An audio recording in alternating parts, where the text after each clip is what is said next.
So the most common question I used to get was, what about these millennials? And I did a video and answered that, and that question went away, which was kind of good. The most common question that I get now, every single time, the most common question is, what if I believe in the infinite mindset and senior leadership is so finite-minded? What do I do? Well, if we adjust to an infinite mindset, we accept that we can't change people, right? We can only change our own behavior. We can't force senior leadership to change, especially if we have no direct contact with them. But we can choose to become the leaders we wish we had, right? So the whole idea is to work within the system you've got, of course, but to say, okay, we're going to build an infinite-minded team. And so amongst the people you work with, and it doesn't matter if you're in a leadership position or not, remember, leadership has nothing to do with rank. Leadership is the responsibility to take care of those around us. So you can take care of your boss too. Hey, boss, you okay during this COVID? How are you? And start embracing those practices.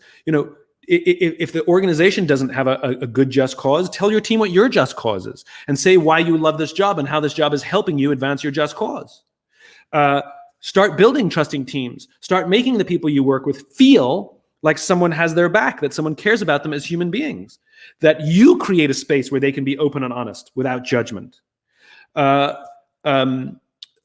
You study your worthy rivals so that you can be a better leader, but also ask the team, what other teams inside the company are better than we are at certain things, so that we can become an even better team. Not because we want to beat them, but because we want to improve.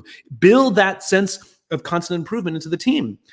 Be willing to change certain things. Very often companies do things because that's the way they've always been done, but nobody's ever asked, does it have to be done this way? And nobody ever asks, can I change it? And very often the answer is, we don't know why it's done this way, and yes, you can change it.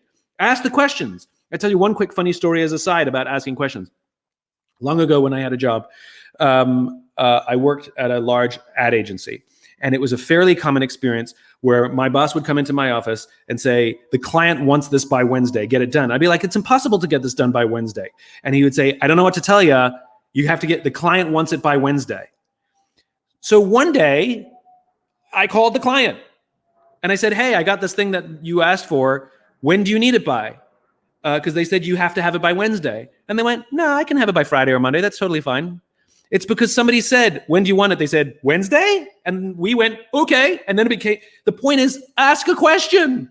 Sometimes we have more flexibility and more freedom than we think we do. And then what ends up happening is you build this wonderful high-performing team. If you have an open-minded group of leaders, even if they're finite-minded, they're going to look at what you're doing in your high-performing team with higher loyalty, better relationships, and they're going to say, what are you guys doing down there? And they may want to learn from you.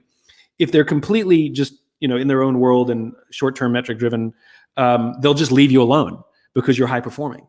And eventually some of the people will leave that group and go join other teams. They'll either move on or get promoted out, and they'll bring everything they've learned and they'll take it to those teams, and they'll build high-performing, infinite-minded teams, and eventually the tail wags the dog. Unfortunately, we don't know how long it takes. Depends on the organization, depends on the culture, depends on the people, but the tail can wag the dog. I saw it happen with a 100,000-person organization, and it took 2 years, which I think is unbelievably quickly. And it was completely without senior leadership's help. We saw the whole organization pivot just because the people started to embrace new ideas.